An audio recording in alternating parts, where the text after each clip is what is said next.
Alors aujourd'hui, j'avais envie de vous parler de liberté parce que je trouve que c'est une notion qui est hyper, paradoxale,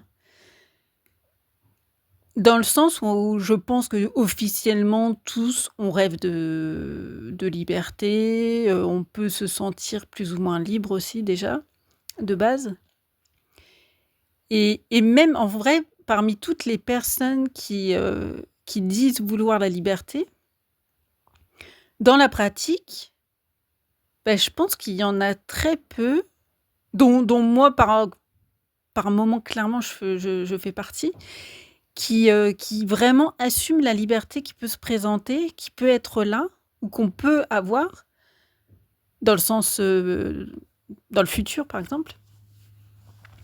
Parce que en fait la liberté ça veut dire être capable de faire ses propres choix. Ça veut dire, si on fait ses propres choix, être capable d'accepter de perdre des personnes qu'on peut aimer, des personnes qui peut-être, sans qu'il y ait un attachement au sens, sentimental du terme, sont tellement présentes dans notre vie depuis, X temps ou pour X ou Y raison ont un rôle, hyper important dans notre vie et le fait que, bah, voilà, ça disparaisse, enfin que ces personnes-là puissent, potentiellement disparaître, ça peut être hyper flippant parce que en même temps, même si par exemple la personne, c'est une contrainte, je pense, typiquement au travail où il y a enfin franchement le nombre de personnes que j'ai rencontrées en 15 ans d'intérim qui se plaignaient de leur travail ou même des personnes que je connais, enfin que qui étaient des amis, ou des membres de ma famille qui se plaignaient de leur travail, de leur chef ou, de leurs collègues et en vrai, il y en a très, très peu qui ont le courage, parce que pour moi c'est une forme de courage, de dire stop, ne serait-ce qu'en prenant la liberté d'exprimer leur mécontentement, mais de manière très directe vis-à-vis de la personne ou de demander par exemple, un changement de poste. Parce que dans les grandes entreprises, souvent il y a possibilité de demander à changer de poste. Alors il y a peut-être pas 36 000 opportunités, mais la possibilité de le faire, elle est là, elle existe.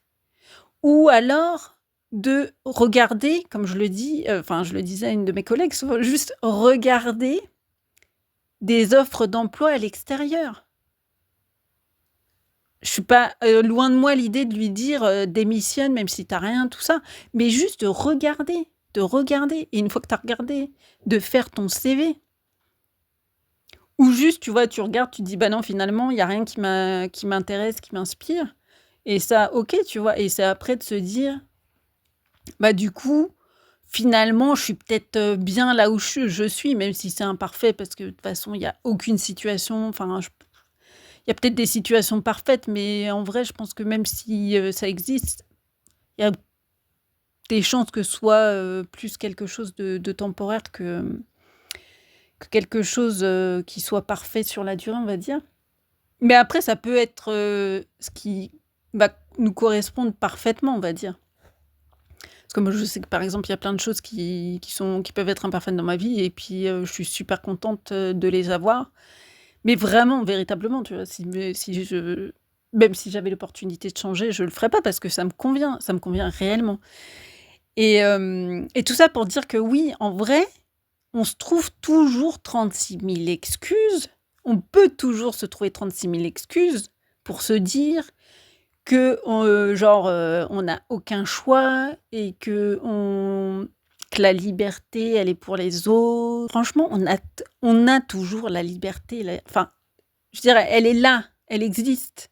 Après, c'est est-ce qu'on prend la peine, enfin la peine ou la joie, je ne sais pas comment on pourrait le dire, mais est-ce que vraiment on ose bénéficier, c'est peut-être pas le bon mot, mais est-ce qu'on ose vraiment,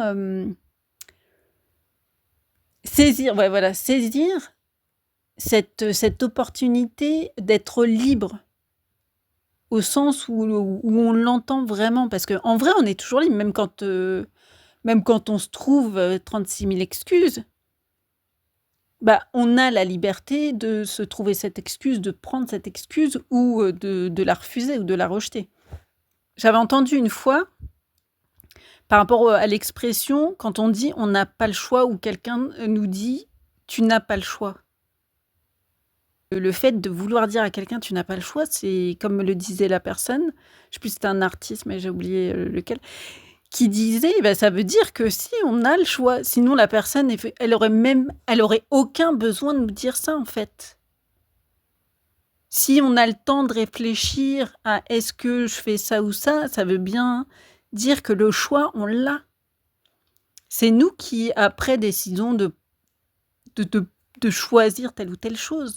Mais le choix, il est là. Après, c'est sûr qu'il y a des choix qui sont beaucoup plus simples à faire que d'autres, hein, très clairement. Par exemple, payer ou pas ses impôts, payer ou pas quand on va dans un magasin.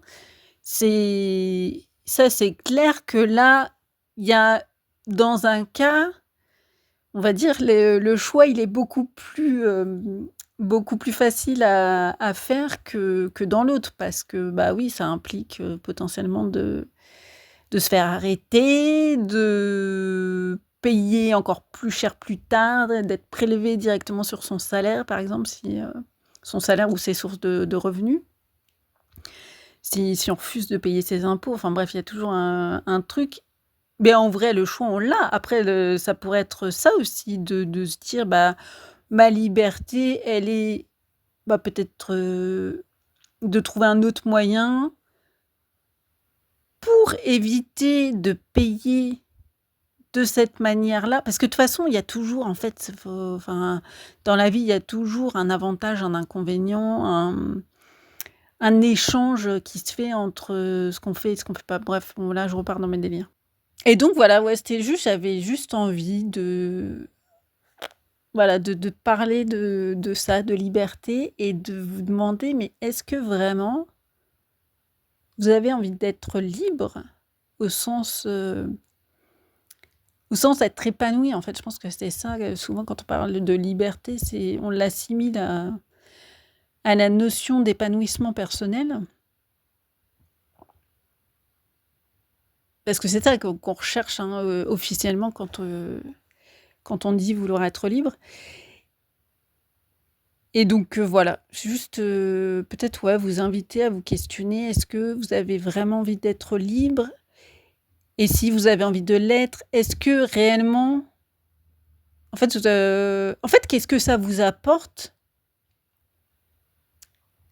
de vous trouver des excuses qui vous empêchent de vous sentir libre? Parce que vous pourriez être dans la même situation que vous êtes aujourd'hui et avoir cette notion de liberté en vous disant, bah oui, j'ai choisi, par exemple, si vous parlez, enfin, je pense à une situation qui peut officiellement vous déranger. Qu'est-ce que ça vous apporte, en fait, de vous dire que ça vous dérange?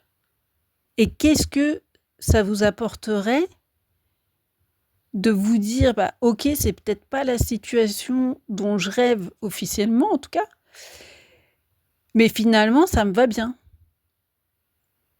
Ouais, qu'est-ce que ça vous apporte tout ça, en fait?